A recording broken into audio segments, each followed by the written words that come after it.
Hey everyone, now I've been real busy with real life and stuff, so I couldn't get down to finish the family business just the tips. But I was able to make this quick little opinion idea for some heavy stats and new weapons. So to start off, I got 3 new ideas for heavy items and 2 rebalances to existing weapons. Please let me know what you think of these ideas, and I'm a nobody, so don't get the idea that these will ever be added into the game. I just like to think of ideas that could actually have some potential as a fan favorite. Also, don't ask me for the model because I'm not good with Source SDK. These are just some ideas to ponder upon. So let's hop right into it and discuss some stats. Now, the first weapon I really want to share is a secondary edible, like the sandwich, but this one may be more similar to the buffalo steak, as when you eat it you don't get any health back, you instead get a resistance buff. This resistance buff would be for all types of damage, fire, explosive, melee, etc. As long as it has bullets and explosives, I think it would be practical and many people would like it. As a rule, I'd say 40% seems fair enough on the percent. If it's less than that, there's no point in using it, as you could just use the Fist of Steel and get better resistance. The duration should be like 20 seconds, maybe 25 seconds, pretty long. And there should not be a weapon restriction, i.e. melee only for the buffalo steak. The whole point of this is to take damage, so if you nerf it to a melee only, it's going to be very bad. With that said, the VAC and Battalion's backup should not stack. It would be too much resistance to the point where it's insane. However, the Natasha, Brass Beast, and Fist of Steel should be able to stack. Also, a neat little kink about this is that when you toss it down, it doesn't give health. Instead, gives a small resistance buff for 20 seconds. This could create a much more defensive styled secondary, as the closest we got to a defensive style loadout is the sandwich. There shouldn't be any downsides to this weapon, other than you can't heal yourself or teammates with it. The buffalo steak, you can still heal other players with it, but this you can't, thus it's kind of like a smaller nerf. The second weapon I'm fairly proud of is a lot harder to pull off correctly. I would like to see a minigun with insane firing rate, but the downside is that you have horrible accuracy and your screen slightly vibrates when firing. The second downside is more of a personal opinion, but it would be cool nonetheless. Anyway, back to the stats. The faster fire rate would make it have a higher damage output without having a slower windup. However, the horrible accuracy would make this thing 100% god-awful from a distance. The accuracy downside would need to be like 60% or above. It needs to be crazy. So it's balanced in the sense that a heavy will plow through you in sentries even more at close range, but can be taken down very easy from a distance. Another hidden balance is that ammo would be a huge problem, but shows through ammo like a beast. This could be really practical and have its downsides, so it's balanced for gameplay. I certainly would love this minigun if it existed. My third and final original concept I created is a warming idea at best. A shotgun with range. I don't have any specifics planned out, like if it shoots projectiles or closely packed shots. I would just like to see a heavy weapon that doesn't slow your movement speed down and can hit snipers from a distance. Maybe like a giant flintlock pistol or something that fired a bunch of tightly packed bullets.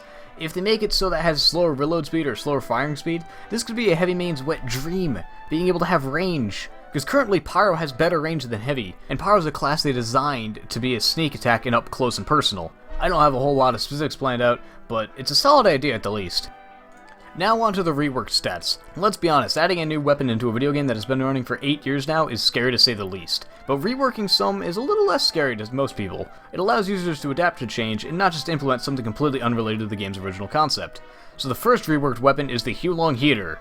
I know I haven't done adjust the tips on it yet, but it is easy to explain. The fire loop can be easily negated, but even then it doesn't do much damage to anyone who happens to get hit by it. The only real good thing is that it can alert a team if someone's a spy, but in pubs, teams aren't as common as you'd expect. So I propose we ditch the whole fire idea in general and make it so that it has less damage overall, but many crits targets on fire.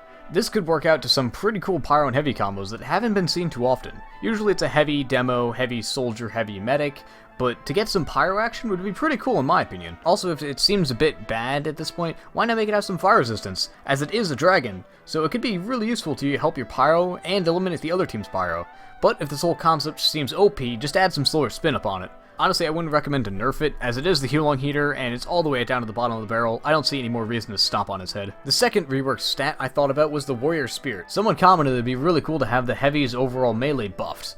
Then I told him how OP this Warrior Spirit would be if this was reality, but it wouldn't be OP if it was reworked. Well, that's assuming Valve will buff the base stats for the Heavy.